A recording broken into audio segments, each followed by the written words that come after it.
शानदार ट्रेड्स में आपका स्वागत है। ये शो देखेंगे आप मेरे और वीरू के थ्रू। और आज हमारे साथ एक दमदार पैनल में मानस जायसवाल पिछले शो से, आशीष बहेती वो भी पिछले शो से मौजूद हैं, और राजेश पालिवा जी भी होंगे हमारे साथ, और एसपीआई सिक्योरिटीज़ के सुदीप शाह को जोड़ेंगे हम फ्रेश पर्सपेक्टिव के लिए।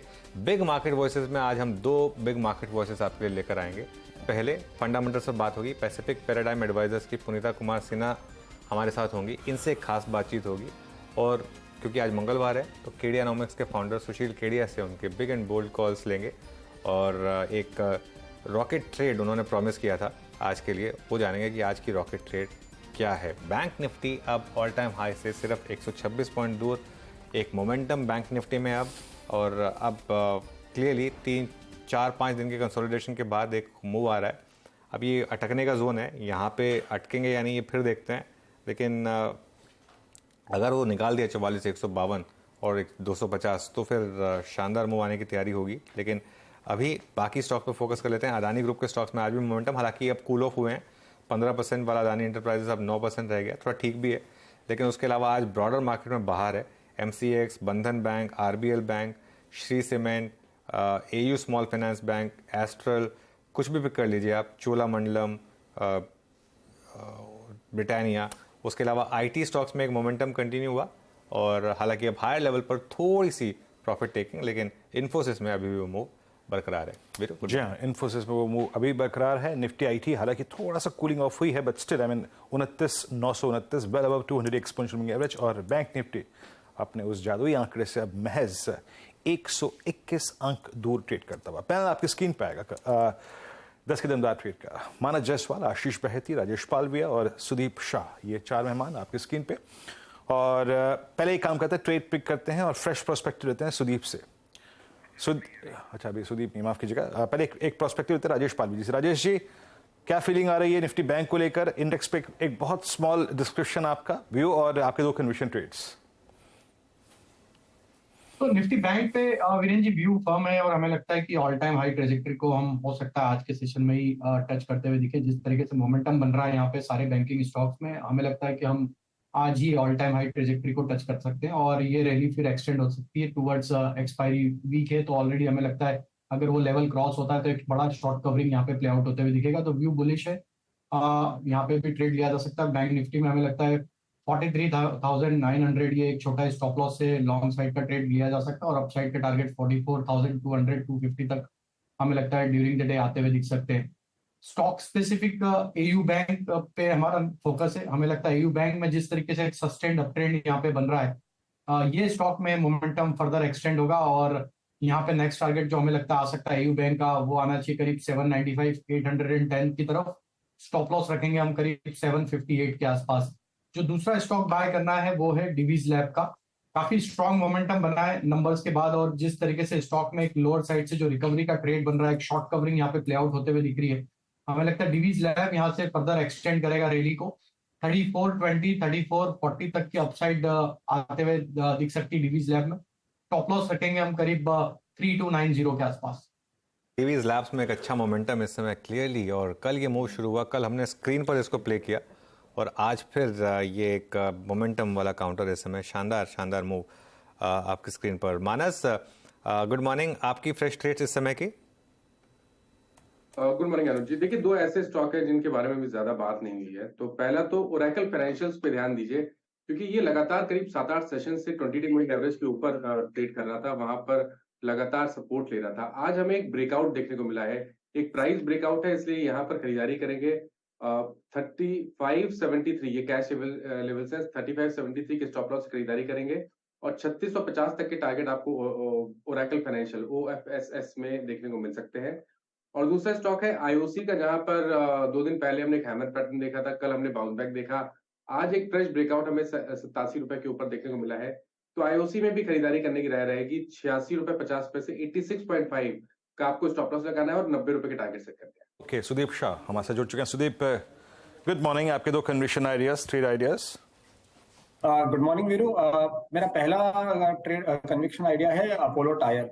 अपोलो टायर में हमने देखा है पिछले कुछ हफ्तों से टायर स्टॉक्स में एक बहुत अच्छा मूव आया था, और फिर पिछले 8-10 सत्रों से स्टॉक 360 और 370 के बीच में कंसोलिडेट कर रहा था, और आज हम देख रहे हैं कि स्टॉक में एक वॉल्यूम के साथ ब्रेकआउट भी आया है और ओपन इंटरेस्ट में भी इजाफा हो रहा है। तो मुझे लग रहा है मौजूदा भाव से बाई कर सकते हैं। 369 स्टॉप लॉस, 388 390 के टारगेट्स के लिए 1 या 2 सत्र में आ सकता है। दूसरा है LTI Mindtree। जैसे मिड कैप आईटी में हमने पिछले कुछ दिनों में देखा है कि एक अच्छा सा एक रिवर्सल आ रहा है, एक मोमेंटम बन रहा है, और LTI Mindtree ने अपना ऑलमोस्ट पिछले 4-5 महीने का जो कंसोलिडेशन है उसमें से ब्रेकआउट दिया है आज। तो मुझे लग रहा है यहाँ पे एक फॉलोअप मूव आ सकता है और ट्रेंड बहुत स्ट्रांग है। तो 4930 के स्टॉप लॉस के साथ और यहाँ पे 5100 5150 के टारगेट्स के लिए LTI Mindtree बाय कर सकते हैं। ओके, LTI Mindtree पर बाय करना है यहाँ पर। चलिए अब आशीष बहेती की ट्रेड्स ले लेते हैं। आशीष जी बताइए आपकी ट्रेड। जी अनुज जी, पहला ट्रेड रहेगा कैनफिन होम्स। काफी अच्छा चार्ट स्ट्रक्चर देख रहा है और जिस हिसाब से फाइनेंशियल्स की आज अच्छा एक मूवमेंट इसमें भी देखने को मिल रहा है, फाइनेंशियल्स में भी। तो कैनफिन होम्स में खरीदारी की सलाह है। जो टारगेट रखना है इसमें 697 का एक टारगेट रखे और जो एसएल मेंटेन करना 670 का एक एसएल मेंटेन करे। दूसरा जो ट्रेड है वो है मारुति का ही। मारुति में जिस आपका मूव बन रहा है, हमें लग रहा है कि इन लेवल्स पे भी पोजीशन नहीं जा सकती है। जो स्टॉप लॉस इसमें मेंटेन करना है वो 9130 का एक एसएल मेंटेन करे। मुझे लगता है कि 90 to 70 के टारगेट्स इसमें आज के सत्र में ही देखने मिल सकते हैं। ओके चलिए अब काम करते हैं बिग मार्केट वॉइसेस में। आज हमारे साथ पैसिफिक पैराडाइम एडवाइजर्स की पुनीता कुमार सिन्हा जोड़ी हैं। उनसे बात करते हैं कि वो इस समय मार्केट को किस तरीके से अप्रोच कर रहे हैं। पुनीता जी गुड मॉर्निंग और शुक्रिया आवाज़ के साथ जुड़ने के लिए। अच्छा मोमेंटम मार्केट में और अब ऑलमोस्ट सभी सेक्टर्स में अच्छा मूव। इवन आईटी जो बीटन डाउन था वहाँ पर भी पिछले 3-4 दिन में एक शानदार मूव। आपके हिसाब से अभी रिस्क रिवॉर्ड फ्रेश इन्वेस्टमेंट्स के लिए ठीक है या फिर आपके अगेंस्ट है? मेरे ख्याल से अभी न्यूट्रल एनवायरनमेंट है। इस साल जैसे आपने देखा एक महीना मार्केट ऊपर जाती है फिर एक महीना नीचे जाती है, क्योंकि अभी मैक्रो इकोनॉमिक एनवायरनमेंट ग्लोबली अभी भी इतनी क्लियर नहीं है, क्योंकि यूएस में डेट सीलिंग जो है उस पे बहुत बड़ा फोकस आ रहा है जून 1 को। और अगर यहाँ पर जरा सा भी कुछ गड़बड़ हुआ, नेगोशिएशंस फेल हो गई, तो वो काफी नेगेटिव इवेंट माना जाएगा यूएस मार्केट्स के लिए। और अगर यूएस मार्केट्स नीचे गई तो बाकी global markets, emerging markets, India पर भी उसका असर पड़ेगा। तो एक दूसरा जो यहाँ पर यूएस में देखने को मिल रहा है, इंडिया में इतनी स्ट्रॉन्ग रिसेशन का कुछ सिग्नल नहीं दिख रहा, पर यूएस में पहली बार मुझे कई सालों में स्लो डाउन दिख रहा है, रिसेशन आती हुई दिख रही है, जॉब मार्केट थोड़ी वीक हुई है, इन्फ्लेशन थोड़ी सी कम हुई है। और अगर डेट सीलिंग में टॉक्स फेल हो गई, तब अगर गवर्नमेंट स्पेंडिंग पे कट्स लग गए, तो फिर जो रिसेशन है वो थोड़ी ज्यादा डीपन हो सकती है। पर उसके साथ साथ फिर ये भी होगा कि इंटरेस्ट रेट्स पीक हो गए और उसके बाद में इंटरेस्ट रेट्स में और कोई बढ़ोतरी नहीं होगी। तो अभी ये मिक्स सिग्नल्स चल रहे हैं। इंडियन मार्केट्स और बाकी ग्लोबल मार्केट्स काफी रेजिलिएंट रही हैं इस महीना और last month, and mid caps particularly, और ब्रेथ भी अच्छी रही है। पर अगर जरा सा भी नेगेटिव न्यूज आए तो उससे फिर ये रिवर्स भी हो सकता है। Okay ma'am, specially in the month of May and April हमारे इंडिया की तरफ इमर्जिंग मार्केट्स में और इंडिया की तरफ एफआईएस फ्लो काफ़ी स्ट्रॉन्ग रहे हैं। ये फ्लो आपको आगे कैसे नजर? मुझे मालूम है आपने कुछ रिस्क जो अभी इस वक्त यूएस इकोनॉमी को लेकर अभी काउंट करा है वो काफ़ी महत्वपूर्ण है, लेकिन अगले 1-2 महीने में आपका लिक्विडिटी फ्लो टुवर्ड्स इंडिया को लेकर उसका अनुमान क्या है? और एक और चीज़ मैम, आपने इस पूरे अर्निंग सीजन को देखा, ये अर्निंग सीजन लगा कैसा आपको?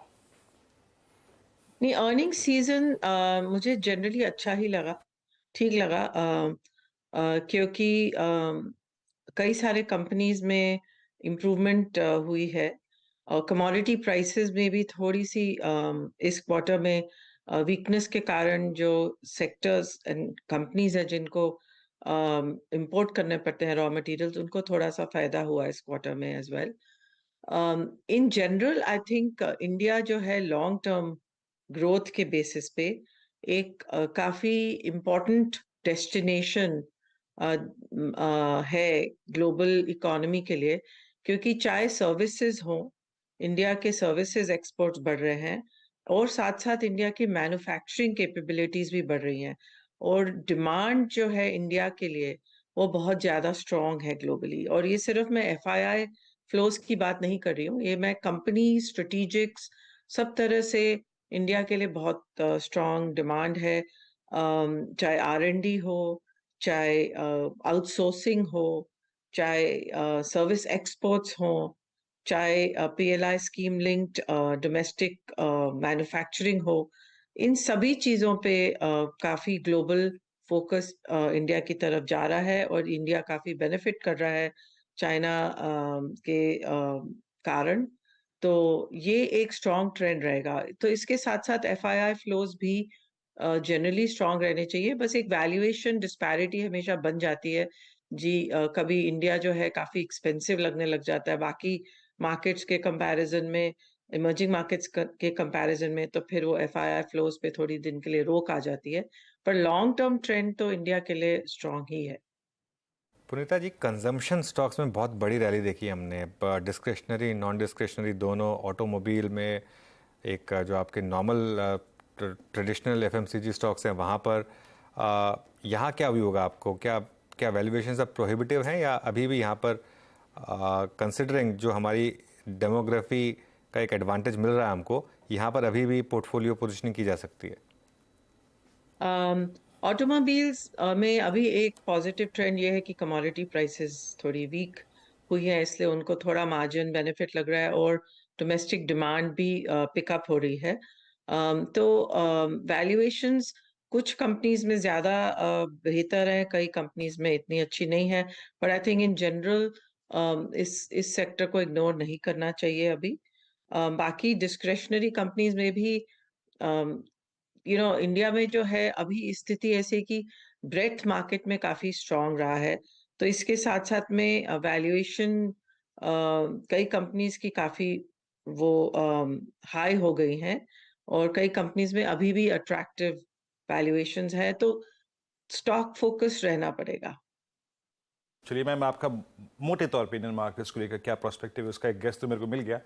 अच्छा मैम, ये एक बहुत स्ट्रॉन्ग रेट हाइक की साइकिल के बाद वर्ल्ड वाइड अगर पहला पॉज कहीं पर आया था तो इट वाज आरबीआई जिसने पहला पॉज लिया, लेकिन उन्होंने अपनी कमेंट्री में ये भी कहा था गवर्नर साहब ने कि it's a pivot, not a reversal point, है ना? आपको क्या लगता है कि रेट कट की पॉसिबिलिटी बन रही है क्या? एक पॉज तो आ गया बट कट की पॉसिबिलिटी लग रही है मैम आपको इस बार? ये डेट सीलिंग के जो टॉक्स है ना जून 1 को यूएस में, उसके बाद ही पता चलेगा कि नेगोशिएशंस कैसी गई।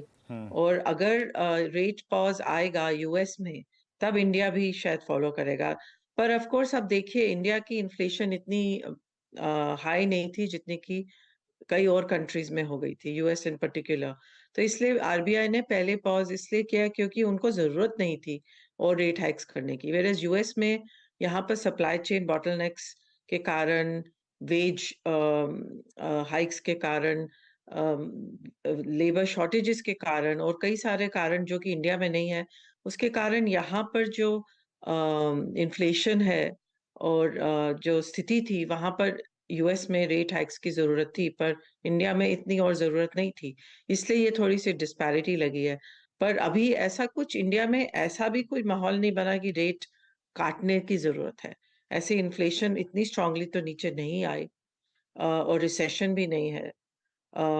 थोड़ा थोड़ा वीकनेस दिख, बट आई भी रेट रिडक्शन आएगा मुझे लग।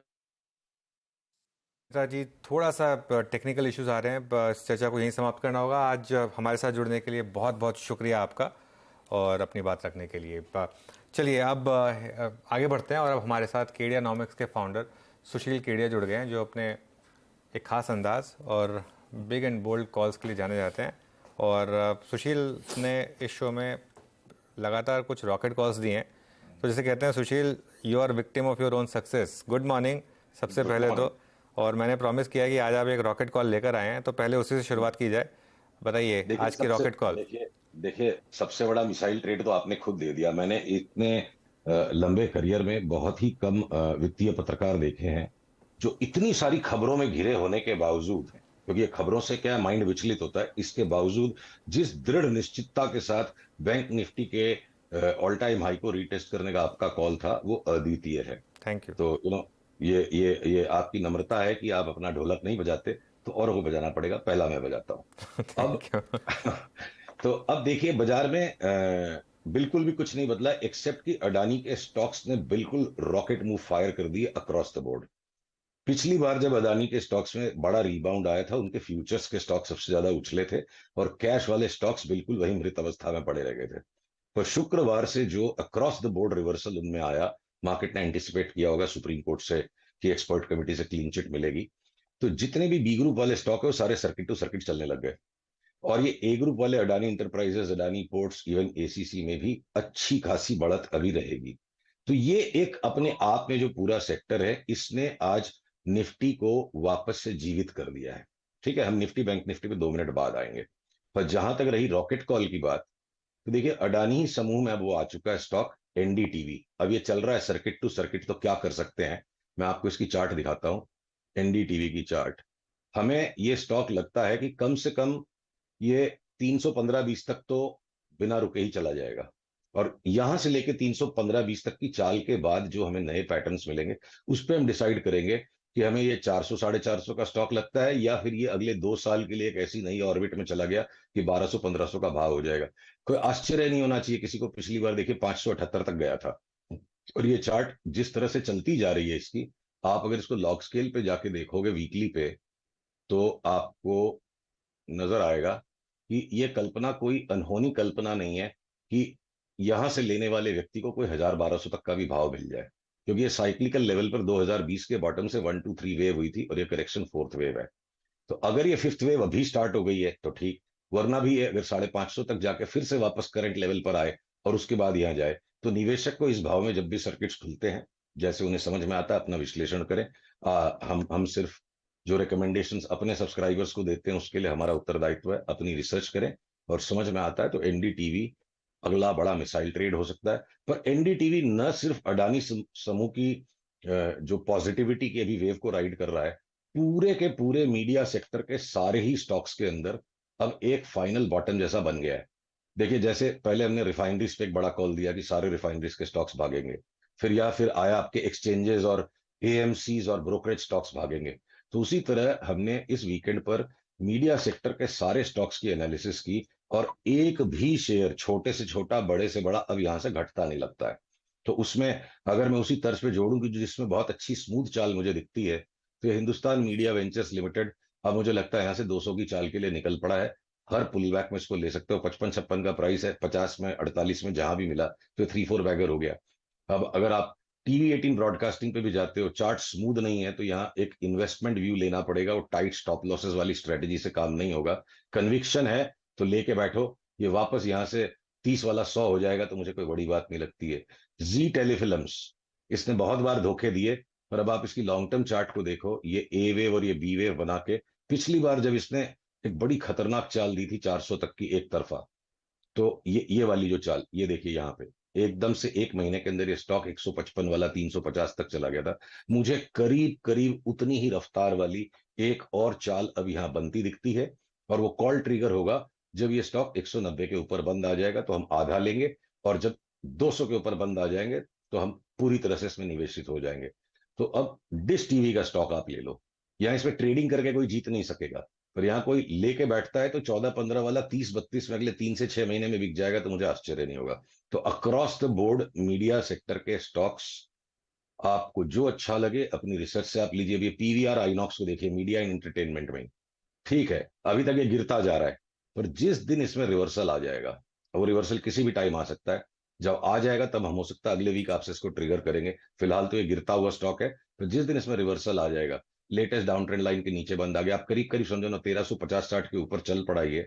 और ट्रेडिंग करने से ज्यादा इस तरह के स्टॉक्स को कोई लेके बैठेगा, डिलीवरी उठा के बैठोगे तो ज्यादा पैसा बनेगा। मुझे लगता है 1350 के ऊपर गया तो स्टॉक अगले 6 महीने में डबल हो गया, तो मुझे कोई आश्चर्य नहीं होगा। तो इंडेक्स का खेल अपनी जगह पर है, पर sector by sector B group के छोटे स्टॉक्स में वो 14,000 से 22,000 की निफ्टी की चाल शुरू हो चुकी है, और जो लार्ज कैप्स में सैचुरेशन है, बैंकिंग के, ऑटो के स्टॉक्स में, बड़े स्टॉक्स में, वो स्टॉक्स में जो 10-15% का एक करेक्शन बाकी है, तो उसमें ठीक है, एक बार आज भाव से निफ्टी का हमें सौदा मंदी का हमने काट लिया, पर हम निफ्टी में तेजी नहीं करेंगे। जब भी आएगा इसमें सेल सिग्नल पार्टिसिपेट करेंगे। देखिए बैंक निफ्टी इस वक्त तक भी भारी है, तो बाजार बिल्कुल अपनी विचित्रताओं के साथ चलता जा रहा है और हमें बाजार के साथ चलते जाना होगा। ओके, तो मीडिया स्पेस में स्पेशली सुशील जी ने यहाँ पर कुछ स्टॉक्स आपको यहाँ पर बताए और थोड़ी सी अपनी कंबाइन स्टडीज को कंबाइन कीजिए और ये व्यू आपकी स्क्रीन पे मीडिया स्टॉक्स पे स्पेशली। अच्छा सुशील जी, यहाँ पे एक चीज़ पूछूं आपसे, यहाँ पे पिछले 2-3 दिनों में निफ्टी आईटी में और आईटी स्टॉक्स में एक डिलीवरी बेस्ड बाइंग विजिबल है। इन्फोसिस में काफी strong buying I, Nifty IT 200 exponential average के ऊपर आया। निफ्टी आईटी पर आपका व्यू और किन स्टॉक्स को आप चेज करना चाहेंगे या फिर हायर लेवल्स पे सेल करना चाहेंगे, व्यू क्या है आपका? देखिए निफ्टी आईटी जो इंडेक्स है ना, वो थोड़ा सा एक विचित्र इंडेक्स है और इंडेक्स पे व्यू लेने में और इंडिविजुअल स्टॉक्स पे व्यू लेके पैसे कमाने में अलग बात है। तो मुझे लगता है कि निफ्टी आईटी एक बार अगर आप देखोगे नीचे से, तो निफ्टी आईटी एक बार के लिए फिलहाल ओवरबॉट होने के करीब बढ़ रहा है। तो ये पुल बैक में लेने की चीज है और पुल बैक इसका वापस 2760 तक आ सकता है 3000 दिखा के, फिर वहां से इसको लेकर आप 31,000 तक ले सकते हो। तो 31,000 तक ये जा सकता है। तो एक बार के लिए वेरी शॉर्ट टर्म ट्रेडिंग में ओवरबॉट हो गए हैं ये। नेक्स्ट पुल बैक में इन्फोसिस, विप्रो, टीसीएस लिए जाएंगे और ये बाजार के सिंक से बाहर चल रहे हैं। जब बाकी बाजार बढ़ रहा था ये गिरते गए, अब बाकी बाजार गिरने की तैयारी में लग रहा है लार्ज कैप्स, तो आईटी स्टॉक्स उसे संभाल रहे हैं। अडानी के बाद एक सेकंड हाईएस्ट स्ट्रेंथ जो है आईटी स्टॉक्स में है। और मैं माफी चाहूंगा पर ये मेरा निजी विचार है, 200 डे मूविंग एवरेज को देखना और गांजा फूकना दोनों बराबर है, क्योंकि mathematical degrees of freedom address नहीं होती है। We can not ever answer a question why is 200 day moving average better than 199 और 201। तो तीनों ही एवरेजेस समान है, तो आप किसी भी मूविंग एवरेज को देख लीजिए, उससे मैं बाइंग सेलिंग के सिग्नल नहीं निकालूंगा। मैं moving average 200 day moving average से रिलेटिव स्ट्रेंथ है, भैया ये स्टॉक स्ट्रांग है, स्टॉक्स वीक है, उसे बाइंग सेलिंग का फैसला कभी नहीं करना चाहिए। ये मेरा अनुरोध है, इसमें बहुत बुरी तरह आदमी फंस जाता है। बिल्कुल, ये एक्चुअली सुशील जी का व्यू रहा है, पिछले कई सालों से रहा है और जितनी बार भी मैंने उनसे ये सवाल पूछा, ये कोई हमेशा उनका ये व्यू रहा है, कभी चेंज नहीं किया उन्होंने ये व्यू। इनका व्यू रहा है कि 200 डे मूविंग एवरेज को एक बार उन्होंने कहा था कि डस्टबिन में फेंक दीजिए। तो सबके अपने व्यूज होते हैं, ये सुशील जी का व्यू है और सुशील जी ऑब्वियसली अपने व्यू को एकदम छुपाते नहीं है, साफ साफ बोल देते हैं। तो चलिए ठीक है, ये बात हो गई। अच्छा एक सुशील जी, क्योंकि ये सारे के सारे स्टॉक्स ना आपने कैश वाले बता दिए, अब जो हमारी ऑडियंस है उसको आपकी बायोकॉन की कॉल बहुत पसंद आई थी जिसने इतना शानदार मूव दिया था। एफएनओ में कोई एक ऐसा स्टॉक जो आपको नजर आ रहा हो? अच्छा देखिए एफएनओ में अभी है कुछ स्टॉक्स। अब अगर आप पेज इंडस्ट्रीज की चार्ट को आप देखो, इसमें सट्टा करने की बजाय अगर आप लेके बैठोगे, देखो अभी बाजार ऐसा है कि सट्टा करने वाले को लॉन्ग वाले का भी स्टॉप लॉस लग रहा है, शॉर्ट वाले का भी स्टॉप लॉस लग रहा है। तो लक्ष्मी देवी को अगर आपको आज आरती के बाद लड्डू खिलाने हैं और उसे बर्फी नहीं खिलानी है, तो लड्डू मिल रहा है वो खा लो सुख से। हमें सट्टा ही करते रहना क्यों जरूरी है? जो बाजार देना चाहे वो हमें लेना चाहिए। तो आप देखो पेज इंडस्ट्रीज की चार्ट को, आप सट्टा किए बिना अगर आप इसको डिलीवरी लेके बैठते हो, अगर ये चार्ट, रुकिए मैं आपको स्टॉक्स में दिखाता हूं इसको। ये हाँ, ये देखिए पेज इंडस्ट्रीज की चार्ट, नीचे से 36,000 से आ गई है 43,000 तक। अब थोड़ा सा पुल बैक देती है 40,000 के आसपास, आप इसको डिलीवरी लेके बैठो तो मुझे कोई भी आश्चर्य नहीं होगा कि 56, 58, 60,000 तक भी ये अगले 3 महीने में चला जाएगा। और इस तरह के स्टॉक्स में सट्टा करना बड़ा डेंजरस होता है। अब अगर आपको एक कॉन्ट्रेरियन आइडिया में देता हूं, हमारे थोड़े बदनाम किया जाता है कॉन्ट्रेरियन आइडियाज के लिए, ऐसा कुछ नहीं है। We are only trying to capture early trends. अभी ABFRL कंप्लीट कंसेंसस है स्ट्रीट पे कि रिजल्ट खराब आए हैं, पहली बार 2 साल में इन्होंने कंसोलिडेटेड क्वार्टरली लॉस दे दिया। तो ये सारी चीजें तो अंडरस्टूड थी, तभी तो ये स्टॉक 350 से घटता घटता यहां तक आ गया, पाताल को छू गया। तो मोमेंटम इसका डाइवर्जेंट है, वेव काउंट्स इसकी कंप्लीट है। मैं भविष्यवाणी नहीं कर रहा, अपने आप को खुला रख रहा हूं कि अगले दौर में, निवेश के अगले दौर में वो अपने आप स्टोरी बनेगी। ये स्टॉक वापस 400 चला जाएगा तो मुझे कोई आश्चर्य नहीं होगा। तो 400 के लिए नहीं लेना है अभी हमें। ये आज का हाई जब ये तोड़े तो 100% हम इसको बाई करेंगे। अगला पॉइंट हम 227 का देखेंगे, जब वो टूट जाएगा तो हम 270 को देखेंगे, जब वो टूट जाएगा तो 317 को देखेंगे और उसके बाद 450 को देखेंगे। तो जब कंप्लीट कंसेंसस हो चुका और इसकी चार्ट कहती है मैं घटने को बिल्कुल तैयार नहीं हूं, बुरे से बुरा मेरे साथ हो चुका है, तो मैं अब भी कभी नहीं लूंगा। पर आज का हाई तोड़ के अगर ऊपर बंद हो गया तो मैं ABFRL जरूर लूंगा। और हमने अपने सभी क्लाइंट्स को इसके प्रति सचेत किया, तो हमारा इसके अंदर एक वेस्टेड इंटरेस्ट है। ओके अच्छा, इसलिए यहाँ पे कुछ स्टॉक्स जहाँ पे सेलिंग थोड़ी सी थम गई है, वहां पे आपका व्यू क्या है? मैं एक स्टॉक रहता हूँ आपकी स्क्रीन पे, जुबिलेंट फूड्स। एक बड़ा 6-7 महीने का बुरा फेज देखा है इस स्टॉक ने, उसके देखिए, बाद जुबिलेंट फूड वर्क्स की चार्ट को देख के मुंह में उतना ही पानी आ रहा है जितना इसकी किसी किसी पिज्जा पे आ जाता है। पर आप इस चार्ट को देखिए, जब तक ये ऊपर की इस रेजिस्टेंस लाइन को ये नहीं क्रॉस करता है, मैं इसमें अभी दोबारा दुस्साहस नहीं करूंगा। हमने एक दुस्साहस यहाँ किया था और खतरनाक स्टॉप लॉस खाया। अब अगर ये ऊपर की इस रेखा को तोड़ देता है तो जुबिलेंट फूड्स पे हमारा एक बहुत ही बड़ा बाई कॉल आएगा। पर मेरा अनुमान है, बाजार के साथ अनुमान ही लगाया जा सकता है, आप उसको डिक्टेट बिल्कुल नहीं कर सकते, कि एक अंतिम नीचे का नया लो बने, ये 404 405 की तलहटी को दोबारा छुए और सब बिल्कुल आतंकित हो जाए। उसके बाद ये घूम के जब आता है और 450-60 के ऊपर जब चलता है तो ये भी हमारे लिए एक डिलीवरी कॉल होगा और आश्चर्य लगेगा। पर यहां पर इस हाई पे 940 पे आश्चर्य होता अगर कोई 400 की सोचता, तो वही 400 से वापस 1200 की 40 में बनेगी और हो सकता है थोड़ा सा जल्दी है, क्या पता अगले 1 महीने बाद वो कॉल ट्रिगर हो। ओके, अच्छा, एक स्टॉक आपने पता नहीं मुझे डिस्कस किया था नहीं, टीम लीज की एक बार आपने बात की थी। टीम लीज अभी आपके टीम लीज हल्का सा लेट हो गया है, पर निवेशकों के लिए कभी भी लेट नहीं होता है। संसार में समस्या ये है कि रातों रात अरबपति बनने की जिनकी ख्वाहिश होती है वो बहुत जल्दी पैसा खो देते हैं। तो टीम लीज में देखिए, एक बड़ी चाल यहां से शुरू हो चुकी है। हमने अपने क्लाइंट्स को यहां से बाई कराया था, आपको पिछली बार हम अपडेट नहीं कर पाए, एक लेग इसका हो गया, अब एक करेक्शन दे रहा है। और मेरा फोरकास्ट है कि इन द इमीडिएट फ्यूचर, अगले 1-2 महीने में ये मुझे 3800 तक तो जाते लगता ही है, उतना आ जाए। उसके बाद वो जो करेक्शन के बाद हम फिर कॉल को अपडेट करेंगे और हो सकता है अगले 8 से 10 महीने में ये 8-9 हजार की स्टोरी आराम से बन जाए। तो हाथी है, इसको टुकड़े टुकड़े में फॉर्क एंड नाइफ के साथ शांति से खाया जाए। पर टीम लीज में यहां से इन्वेस्ट करके कोई बड़ा ऊपर का आश्चर्य बन जाए तो हम उसके लिए बिल्कुल ओपन माइंडेड है। ये मल्टी बैगर स्टॉक लगता है। अच्छा सुशील जी, आपके साथ जब इंटरव्यू करते हैं तो एक चीज़ थोड़ी सी होती है कि बहुत से लोग लाइव ट्विटर पे मुझे क्वेरी भेजते रहते हैं, तो उन्हीं में से एक क्वेरी ले लेता हूँ। गोल्ड और सिल्वर पर आपका वो बेरिश व्यू अभी भी इंटैक्ट है? देखिए, एक बार तो सिल्वर 12% गिर गया, हाँ, और गोल्ड भी काफी नीचे आ गया। तो वो जो कॉल था ना कि दीवारी पर अपनी अपनी बीवियों और गर्लफ्रेंड्स को उतने ही पैसों में 25 से 30% ज्यादा गोल्ड और 30 से 35% ज्यादा सिल्वर खरीद के देंगे, तो वो तो इंटैक्ट है। अब जिसको रोज की ट्रेडिंग करनी है तो एक बार ओवरसोल्ड हो चुके हैं स्टॉक्स, ये दोनों काउंटर, और थोड़ी सी 3-4% की रिबाउंड आ जाए तो बड़ी बात नहीं है। तो उस रिबाउंड के लिए हम अपना लंबा ध्यान नहीं डिस्टर्ब करेंगे। आप अपने ट्रेलिंग स्टॉप लॉसेस रखिए, कट जाती है तो प्रॉफिट जितना आया ले लीजिए अगर आपने शॉर्ट किया, फिर इसको वापस बेचेंगे। अभी इसको लेके फंसने का मन नहीं है। जैसे बैंक निफ्टी और निफ्टी पे आज बात ही नहीं हो पाई। बैंक निफ्टी तो अभी तक हमने मंदी काटी नहीं, तो बिल्कुल नरम है सारे के सारे बैंक। आप चाहो तो मैं 2 मिनट में सारे मेन बैंक दिखा दूं, पर निफ्टी के ऊपर एक बार मंदी काट ली इसका मतलब ये नहीं कि हम तेजी करेंगे। तो गोल्ड और सिल्वर में टेक प्रॉफिट अगर हो भी गया, फिर वापस 2-3% ऊपर आने के बाद हम बेचने का ही अवसर ढूंढेंगे। ट्रेंड के साथ चलना है। चलिए सुशील जी, बहुत बहुत शुक्रिया आप इस कार्यक्रम में शामिल हुए। सभी स्टॉक्स पे, इंडस्ट्रीज पे और स्पेशली मीडिया स्टॉक्स पे जो आपकी स्टडीज थी आपने हमारे साथ शेयर करी, बहुत शुक्रिया। अगले मंगलवार को फिर आपसे मुलाकात होगी, बात होगी ऐसे ही कुछ स्टॉक्स पे, इंडस्ट्रीज पे। सुशील जी ने कहा कि दिवाली पे